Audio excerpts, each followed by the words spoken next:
ডেকাখণ্ডৰ বহাগী মেলাই চাওঁতে চাওঁতে সোণালী বৰ্ষত ভৰি দিলে। যোৱা 1974 চনতে গঠন হোৱা ডেকাখণ্ডৰ বহাগী মেলা এইবাৰ বয়স হিচাপে 51 বৰ্ষ চলি আছে। আমি যোৱা বহাগৰ পৰাই ডেকাখণ্ডৰ গাঁওবাসী ৰাইজে সোণালী জয়ন্তী বৰ্ষ হিচাপে এই বৰ্ষটো উদযাপন কৰি আহিছোঁ আৰু আগন্তুক বহাগত ইয়াৰ সামৰণি অনুষ্ঠানভাগ অনুষ্ঠিত হ'ব। ইতিমধ্যে আজি সমগ্ৰ গাঁৱৰ ৰাইজ, আইসকল, যুৱক যুৱতী সমস্তলৈ আমি ইতিমধ্যে এখন প্ৰস্তুতি সভা আৰম্ভ কৰিছোঁ আৰু আমাৰ প্ৰতিটো বিভাগে নিজ নিজ কৰ্মবোৰ সুন্দৰভাৱে আগবঢ়াই নিছে। দেখা গৈছে যে অহা 1 বহাগৰ পৰা 6 বহাগলৈ আমাৰ কাৰ্যসূচী মূল কাৰ্যসূচীসমূহ যুগুত কৰা হৈছে আৰু তাৰ প্ৰাৰম্ভিক কাৰ্যসূচীসমূহ 1 এপ্ৰিলৰ পৰা আৰম্ভ হ'ব। ক্ৰীড়া বিভাগ, সাহিত্য বিভাগ, কৃষ্টি বিভাগৰ যিবিলাক প্ৰতিযোগিতা থাকিব এইবোৰ আমি 1 এপ্ৰিলৰ পৰা আৰম্ভ কৰিম। আমাৰ মূল কাৰ্যসূচীসমূহৰ ভিতৰত অন্তৰ্ভুক্ত হৈছে এনেধৰণে 1 বহাগৰ দিনা পুৱা 10 বজাত আমি 51 ভাগ পতাকা উত্তোলন কৰিম। ইয়াৰ মূল পতাকাভাগ আমাৰ উদযাপন সমিতিৰ সভাপতি সৰ্বেশ্বৰ হাজৰিকাদেৱে উত্তোলন কৰিব। বাকী গাঁওখনৰ মুৰব্বী অনুষ্ঠানসমূহ বা মুৰব্বী ব্যক্তিসকলৰ দ্বাৰা ইয়াত উদযাপিত হ'ব। ইয়াৰ বিয়লি ভাগলৈ আমি এই স্থানতেই আমি এভাগ প্ৰীতি ভলীবলৰ ব্যৱস্থা কৰিছোঁ। ডেকাখণ্ডৰ গাঁও উন্নয়ন বনাম, ডেকাখণ্ডৰ যুৱক সংঘৰ মাজত হ'ব, ডেকাখণ্ডতে থকা শ্ৰী শ্ৰী অননুকা আটা থান পৰিচালনা সমিতি বনাম, শ্ৰী আমাৰ শোণিতপুৰ গজেন বুঢ়া মইনা পাৰিজাতৰ মাজত এই প্ৰীতি ভলীবল অনুষ্ঠিত হ'ব। সেইদিনা মানুহ বিহু, সেয়েহে আমি পিছলৈ আৰু কাৰ্যসূচী ৰখা নাই। গোঁসাই বিহুৰ দিনা পুৱাৰ ভাগত আমি পৰম্পৰাগতভাৱে এই ডেকাখণ্ডৰ নামঘৰত আমি পালন কৰি অহা যি গোঁসাই বিহুৰ নাম প্ৰসংগ, এইবাৰ বৰ্ধিত কাৰ্যসূচীৰে আমি নাম প্ৰসংগভাগ পালনৰ ব্যৱস্থা কৰিছোঁ। সমগ্ৰ গাঁৱৰ ৰাইজ, যুৱক যুৱতী, আইসকল সকলোৱে উপস্থিত এইবাৰ নাম প্ৰসংগ হ'ব।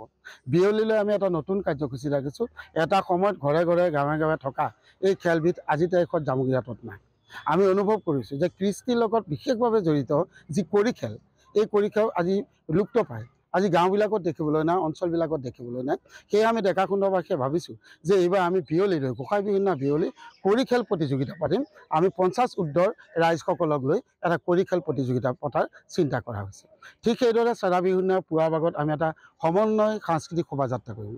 আমাৰ গাঁওখনৰ বুকুটি সোমাই আছে মাৱাৰী সম্প্ৰদায়, আমাৰ ব্যৱসায়িক এলেকাটো আমাৰ বিহাৰী সম্প্ৰদায় আমাৰ মাজত আছে, আমাৰ বিভিন্ন জনগোষ্ঠীৰ লোকসকল আমাৰ গাঁওখনৰ মাজতে আছে। বিভিন্ন জনগোষ্ঠীয় কৃষ্টি সংস্কৃতিক গাঁওখনৰ পৰাই ৰূপায়ণ কৰি আমি এটা সমন্বয় সাংস্কৃতিক শোভাযাত্ৰা পুৱাৰ ভাগত আৰম্ভ হ'ব আৰু বিয়লিলৈ, চেৰা বিহুৰ দিনা বিয়লিলৈ আমি ইয়াত ৰাখিছোঁ আন এটা বিশেষ কাৰ্যসূচী যে গাঁওখনৰ পৰা বিভিন্ন ঠাইলৈ বিবাহ হৈ যোৱা জীয়ৰীসকল, জোৱাইসকল আৰু কৰ্মসূত্ৰে গাঁওখনৰ বাহিৰত থকা আমাৰ যিসকল সন্তান বা যি বাহিৰত আছে কৰ্মসূত্ৰে সকলোকে লৈ আমি এটা কাৰ্যসূচী কৰিছোঁ, জী জোৱাই প্ৰৱাসী ডেকাখণ্ডৰ সন্মিলন। ইয়াৰ দ্বাৰা আমি গোটেই গাঁৱত একত্ৰিত কৰাৰ এটা মানসিকতা আমি ইতিমধ্যে সিদ্ধান্ত গ্ৰহণ কৰিছোঁ। আনহাতে সেইদিনা নিশালৈ আমাৰ ভাগিন ভাগিনীসকল, জী জোৱাই যিসকল আহিব তেওঁলোকৰ মাজতে এভাগ সাংস্কৃতিক শোভাযাত্ৰা আৰম্ভ হ'ব, সাংস্কৃতিক অনুষ্ঠান ইয়াত অনুষ্ঠিত হ'ব। ঠিক সেইদৰে পিছদিনা 5 বহাগৰ দিনা আমি পুৱাৰ ভাগত আমি বিশেষ কাৰ্যসূচী আমি ৰাখিছোঁ। 5 বহাগৰ দিনা পুৱাৰ ভাগত আমাৰ হ'ব দিহানাম প্ৰতিযোগিতা। আমি সেইদিনা দিহানাম কৰিম আৰু তাৰ 2 বজাৰ পৰা মূল কাৰ্যসূচী আমাৰ গাঁওখনক ইতিহাস প্ৰসিদ্ধ, এই গাঁওখন সকলোৱে চিনি পায়, এই গাঁওখনৰ ইতিহাস প্ৰসিদ্ধ এভাগ স্মৃতি গ্ৰন্থৰ ব্যৱস্থা কৰা হৈছে। এই স্মৃতি গ্ৰন্থখন সেইদিনা বিয়লি ভাগত 5 বহাগৰ দিনা বিয়লিলৈ আমি উন্মোচন কৰিম। নিশা ভাগলৈ আঞ্চলিক ভিত্তিত বিহু কৰি প্ৰতিযোগিতা ইয়াত অনুষ্ঠিত হ'ব। আঞ্চলিক ভিত্তিত বিহু কৰি আমি পূৰ্বেও পাতিছোঁ, কিন্তু এইবাৰ বহল পৰিসৰত আমি চিন্তা চৰ্চা কৰিছোঁ। আমি তাৰ যি পুৰস্কাৰ, এই পুৰস্কাৰৰ ধনো আমাৰ যথেষ্ট পৰিমাণে বৃদ্ধি কৰা হৈছে সোণালী জয়ন্তীৰ কাৰণে আৰু সুন্দৰভাৱে আমি এই অনুষ্ঠান নিশাৰ ভাগলৈ অনুষ্ঠিত কৰিম।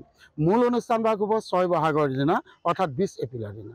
সেইদিনা পুৱাৰ ভাগত আমাৰ ভেকচন প্ৰতিযোগিতা হ'ব, আগৰো হয়। এইবাৰ আমি খুব সুন্দৰকৈ এই ভেকচন প্ৰতিযোগিতাক সজোৱাৰ কথা ভাবিছোঁ।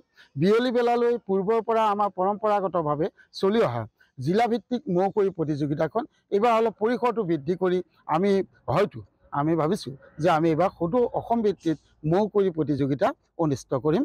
এইটো হ'ব 20 এপ্ৰিলৰ দিনা বিয়লি বেলালৈ আৰু নিশাৰ ভাগলৈ এভাগ বৰ্ণাঢ্য সাংস্কৃতিক সমাৰোহ আমাৰ ইয়াত অনুষ্ঠিত হ'ব। এই মূল কাৰ্যসূচীৰ লগতে আমি কৰ্মশালাৰ ব্যৱস্থা কৰিছোঁ। গাঁৱৰ আমাৰ জীয়ৰীসকলে, কণ কণ মইনাসকলে যাতে বিহু নাচিব পাৰে, মৌ কুঁৱৰীত অংশগ্ৰহণ কৰিব পাৰে, তাৰ বাবে সাংস্কৃতিক বিভাগৰ পৰা আমাৰ এটা বিহু কৰ্মশালাও ৰখা হৈছে।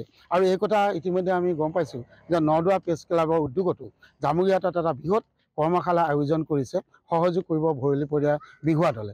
এই নদোৱা প্ৰেছ ক্লাবৰ যিটো ইয়াত কৰ্মশালা হ'ব। এইবাৰ ডেকাখণ্ডৰ গাঁৱৰ এই উদযাপন সমিতিৰ জৰিয়তে আমাৰ তৰফৰ পৰাই আমাৰ গাঁৱৰ যিসকল যুৱক যুৱতী আছে, যিসকলে ঢোল বজোৱা যুৱক আছে আৰু যিসকল আমাৰ যুৱতী আছে, কণ কণ শিশু আছে, তেওঁলোকৰ লগত সহযোগ কৰিবৰ বাবে আমি আমাৰ তৰফৰ পৰা আগবঢ়াই দিয়া এটা প্ৰস্তুতি চলাইছোঁ। যে আমি গোটেই গাঁওখন মধ্যমণি বুলি কয় জামুগুৰিহাটৰ নাভি কেন্দ্ৰত অৱস্থিত। সদায়ে আমি এই গাঁওখনে সমগ্ৰ জামুগুৰি কেন্দ্ৰিক চিন্তা চৰ্চাৰে আগবাঢ়ি সমগ্ৰ জামুগুৰিক আজি আমাৰ মাজত সদায় আমাৰ বুকুত পাই আহিছোঁ। এইবাৰ পকামৰা পথাৰৰ কথা কওক, শোণিতকৰ গজেন বৰুৱাই আদি কৰি সমন্বয়ৰ যি বাৰ্তা, এই বাৰ্তা এইবাৰ আমি এই বিহুভাগৰ মাজেৰে অসমবাসীলৈ প্ৰেৰণ কৰিব বিচাৰিছোঁ। আৰু এই ক্ষেত্ৰত আমি সমগ্ৰ জামুগুৰিবাসী ৰাইজ তথা অসমবাসী ৰাইজৰ সহযোগিতা, আন্তৰিকতাপূৰ্ণ সহযোগিতা কামনা কৰিছোঁ। ধন্যবাদ।